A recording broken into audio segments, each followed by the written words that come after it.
What's up, YouTube? It's your boy David. Make sure you like the video, comment the video, hit the subscribe button, share this video. Gotta get into it. I want to see this. This is one of my favorite people on YouTube. Scap got 78, almost 80K subscribers, and Scappy, man, the video breakdowns he do and the commentary and the editing and how he put it in place is very special. I can't lie. I want to get that. I want to get that tech savvy and editor savvy, how you said, and have the videos looking like that. But you're gonna get his real facts from me. You're gonna see my face. If it's in the car, if it's right here in the room, reacting with the TV on, you're gonna get facts. I gotta get a whole team to do it like that. I got some boys. Shout out to my boy Joel.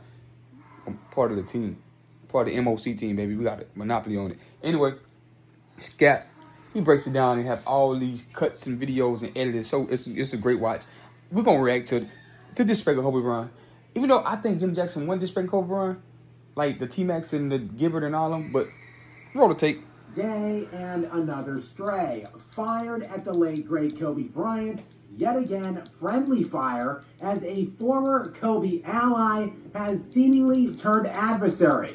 This time coming from alleged big Kobe guy, Paul George, who had Jim Jackson on his Putrid Pete podcast to throw some slander on Kobe, again bringing up Game 7 of the 2006 first-round series against the Phoenix Suns. You know, Kobe. The one where Kobe quit on his team, when he said, or so remember T-Max everyone said, would have you Kobe, believe, we don't think one lead. Scrub, we finna find Jim out Jackson, tonight who was why. actually on that Lakers team and scored all of 1.3 points per game. I still like Jim in Jackson. that I don't think it 7-game was series.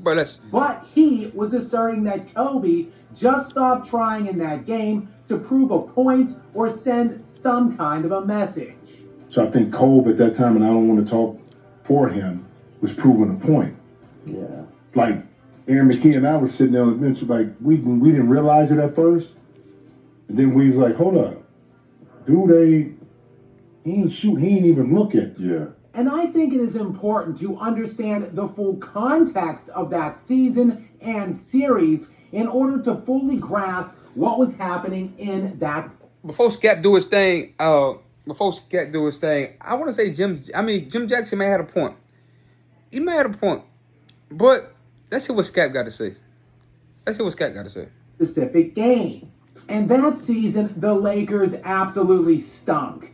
Okay, well, that essentially is all the context you need. That roster was straight ass.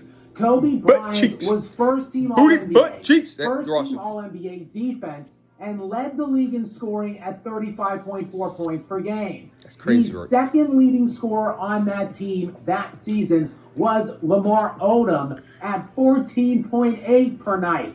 Not only did that Lakers roster not have any players that season who finished anywhere near an All-Star or All-NBA designation for the year, that team's principal top 10-man rotation, that would be every player averaging double-digit minutes per game, never made one All-Star team or All-NBA team ever in their entire career. Talk to him. The primary starting five was Kobe Bryant, Smush Parker, Lamar Odom, Kwame Brown, and Chris Mim. Brian Cook and Luke Walton were their top players off of the bench. This was arguably the worst team ever assembled in league history. Smush Parker started 82 games this season and the next one for the LA Lakers, and he was out of the NBA altogether the following year by just the age of 26. Chris Mim also out of the league within 3 seasons of that year by the age of 29. Kobe was running around this season with dudes who weren't even actual NBA players, and they were in his starting lineup. Somehow, though, Kobe dragged that floating dumpster fire to 45 wins and a first-round date with the Phoenix Suns in the 2-7 matchup. Hold on, Scap. 45 and 37. I think Nikola Jokic and Westbrook won the MVP with like the same record. This is back then in the West, where you had to be really good. You did win 45 or 50 wins. And like he just said, these niggas was out the league after they played with Kobe Bryant. This is worse than Allen Iverson, Philadelphia 76ers, Philadelphia 76ers, and LeBron James, Cleveland Cavaliers in 2007.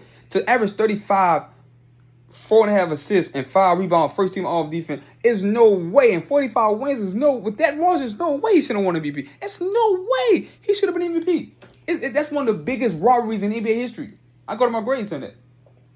Continue. The Suns that season, for comparison, had all-star Shawn Marion, who averaged 22 and 12 while finishing 10th in league MVP voting, 7th in Defensive Player of the Year, and making All-NBA third-team designations. They were, of course, led by first-team All-NBA point guard Steve Nash, who somehow stole that season's league MVP should have been MVP from Kobe Bryant. Bryant. I'm sorry, ladies and gentlemen. They had also that year's most improved player of the year, Boris Diaw, 15-point-per-game scorer and defensive specialist Raja Bell, and Leandro Barbosa, Tim Thomas, and Eddie House coming off of the bench. And yet the Lakers somehow, some way, went up 3-1 in that series. And look, when I say somehow, I of course mean Kobe Bean Bryant, who hit the game-tying shot in Game 4 to send the game into overtime, then hit this legendary game winner in overtime. That shot to send it to overtime is special. The Lakers with like, it's no backboard, it was no angle. Game from advancement. He netted it. Of course, That's a special shot. The Suns shot. would win at home in Game 5 Only to Kobe can stave do that. off elimination before coming back to Los Angeles in Game 6 in Staples Center, where Kobe Bryant would do literally everything in his powers to end that series. I mean, look at this freaking shot. Down 2 with under 2 to play in the fourth.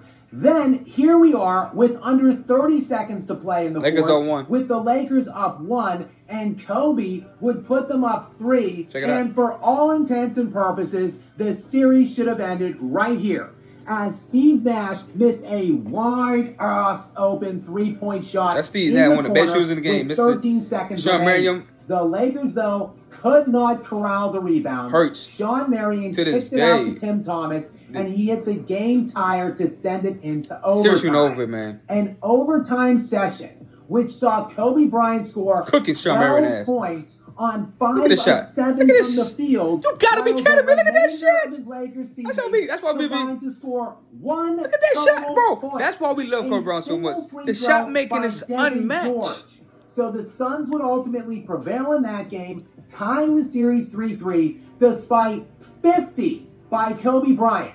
50 points on 20 12 of 35 points in overtime. So he had 38 in regulation. Minutes. And that brings us to Game 7 in Phoenix, the game where Kobe quit, allegedly, and just stopped trying in the second half. Let's look at the first half of that game, though, when Kobe scored 23 points on 8 of 13 shooting from the field, good for 61.5%. The entirety of his team, meanwhile, combined to score just 22 points on 9 of 30 shooting, or just 30%. And a bit. Listen, so Kobe in 6 quarters scored a total of 73 points, but he quit. Let that sink in. 6 quarters, he scored 73 points by himself, and he quit on his team. Team quit on him. They didn't quit. They just wasn't good enough. He let them try to go figure it out, and niggas suck. So if Jim Jackson had a point, with Kobe, what he was saying, what I think he was saying. He didn't take a shot. He's like, these guys got to figure out, because Phil Jackson said, hey, trust your teammate more. Trust your teammate. You down double digits at the half, scoring 23 points, going bonkers. You got to figure something else out. Like Kobe said when he went to TNT, demoralizing Phoenix, we got to play defense. And to get the guys to play defense, you got to get the ball, give them the ball, make them feel like they want it, make them feel like they a part of the game offensively to get them raw defensively. And that's what Kobe said. And what I think, Kobe went crazy, 20 plus, still down 15 points, and then as soon as the third quarter come, the first 2 minutes, you get down by 20. You're just gonna try to outscore them and just trade buckets with them. You're gonna lose. You're gonna have another 50-point game and lose. Like Kobe said, nah, yo niggas do it. That full-scale no-show by his teammates. The Lakers niggas shot 9-30 the team. 60 to 45 at half. 60 to 45, down 15. That lead would swiftly swell to 21 points within the first 3 minutes of the third First 3 minutes to get down by 20. So what you want Kobe to do? Over at that point. It floated around 20 for the next few minutes before exploding to 25 by the 3-minute mark of the third. And yet we have revisionist scrubs and liars out here saying Kobe quit. His team is the one that quit. His whole damn team quit on him. No, check that. His team didn't quit at all. They were merely playing up to their potential. It was his organization that quit. That's how bad his team was, because you got to think about it. I mean, you got to think about it. Think about it, bro. If he scored 23 points in the first half, 50 in game 6, and they lost game 6 and they getting their ass kicked in game 7 by 50 and that. What else more can he do? He's Kobe like Tyrese Gibson. Tyrese, what more do you want from me? Like, it's remarkable that you say a guy that scored 50 points in game 6, played his heart out, had his team up 3 points, scored 12 points in the overtime, came out scoring 23 points in the first, and then you say he quit because he wasn't aggressive shooting the ball. But it was LeBron James. He'd have been like, oh no, he's passing the ball, he's making the right play, getting guys involved. You want Kobe to be aggressive for what? We got to be aggressive to get his teammates. Well, I believe he could have been more aggressive, but was it would have won that game? No.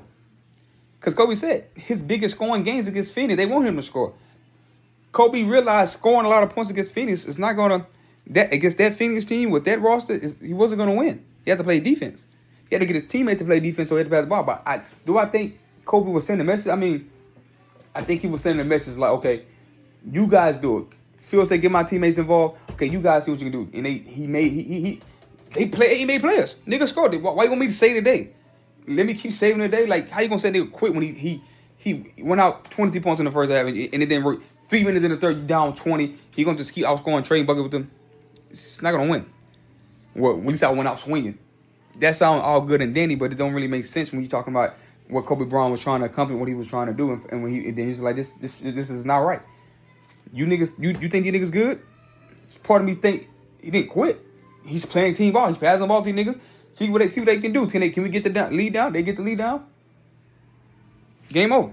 It is what it is. They should have won. They should have won game 6. Should have grabbed a fucking rebound. Grab a fucking rebound. You let the best shooter in the game, Steve Nash, wide open. Nigga, grab a fuck. Then you get a rebound. You got Kwame Brown 7 foot. Grab a fucking rebound. Chris Mims, grab a fucking rebound. Smush Parker, don't fly by and let a nigga shoot the fucking 3, tempt him to shoot the 3. Nigga, stay down on your feet, nigga. Make him shoot over the top of you. Don't fly. Don't be a flying bird. That's my take. Like the video. Come to this video. I heard everything I need to say. Peace.